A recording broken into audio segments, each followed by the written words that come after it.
Hey guys, welcome to our concavity / second derivative test notes. So this is a word that we're going to need to know, which is concavity. So we say a function is concave up. This word concave. If it bends up, so it looks like this. It looks like a U. This means concave up. This picture here, this is concave up. This is like half of concave up, and this is like the other half, and we'll talk about that down here. So concave up, it looks like a U. I think of it like it opens upward. That's concave up means it opens upward. When a function is concave down, if it bends down or it opens downward, you can see it's like opening this direction, like down. Opens downward. That's called concave down.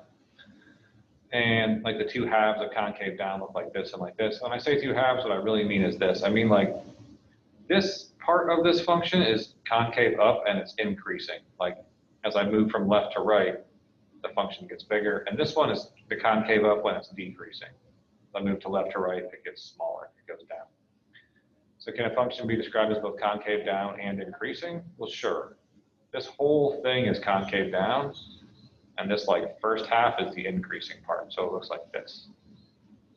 Yes, it would look like that.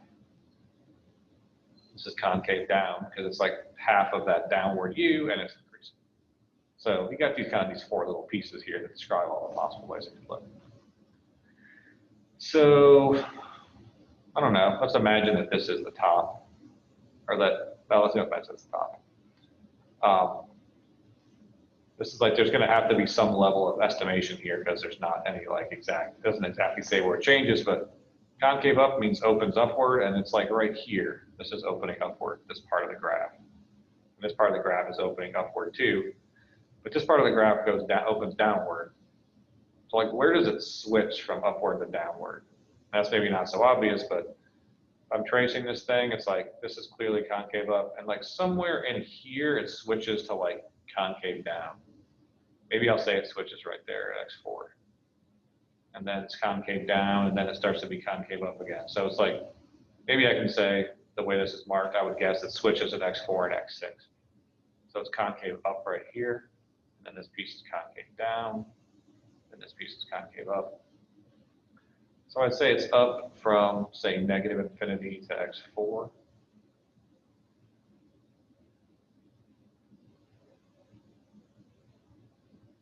And from maybe x6 to infinity. And concave down on the other places between x4 and x6. So again, I would have to tell you where it switches for you to be exactly sure. It could be x3 and x7. That's reasonable, but whatever. It is where it is. It doesn't have to be on the axis, that's for sure. It can be anywhere you want it to be. So if we think about what this would mean for the slopes of these tangent lines, which is something we talk about a lot with derivatives, obviously, when it's concave up, you can see that this tangent line is less than 0, or sorry, the slope of this tangent line is less than 0. The slope here is equal to 0. The slope here is greater than 0. So as a function that's concave up, as you move from left to right, the slopes increase. Slopes of tangent lines are increasing. And if I think about the concave down shape, like this upside down U, here I have a positive slope. Here I have a 0 slope. Here I have a negative slope. We saw some of this with the first derivative test. So like here, the slopes are decreasing. They're going from positive to 0 to negative. That's decreasing. So let's say f is differentiable. Then we would say f is concave up on AB if f prime is increasing. Right? This m here is f prime. F prime, the derivative of f. F prime. F prime. So it's concave up. If the slopes are increasing, we say it's concave up. And by it, we say the function is concave up. If the derivatives are increasing, we say the function is concave down. If the derivatives are decreasing. Again, that's this picture where the derivatives go from positive to 0 to negative.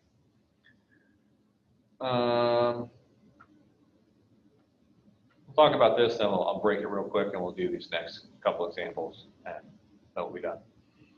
So you can see here, these are like two different ways. Basically what they're saying here is the stock from this company went from 25 to 75 over some period of time, and so did this one.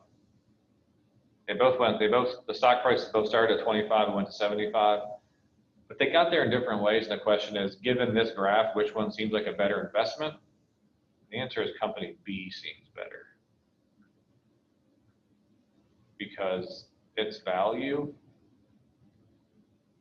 is increasing at a faster rate. That's the wrong hits. Its value is increasing more quickly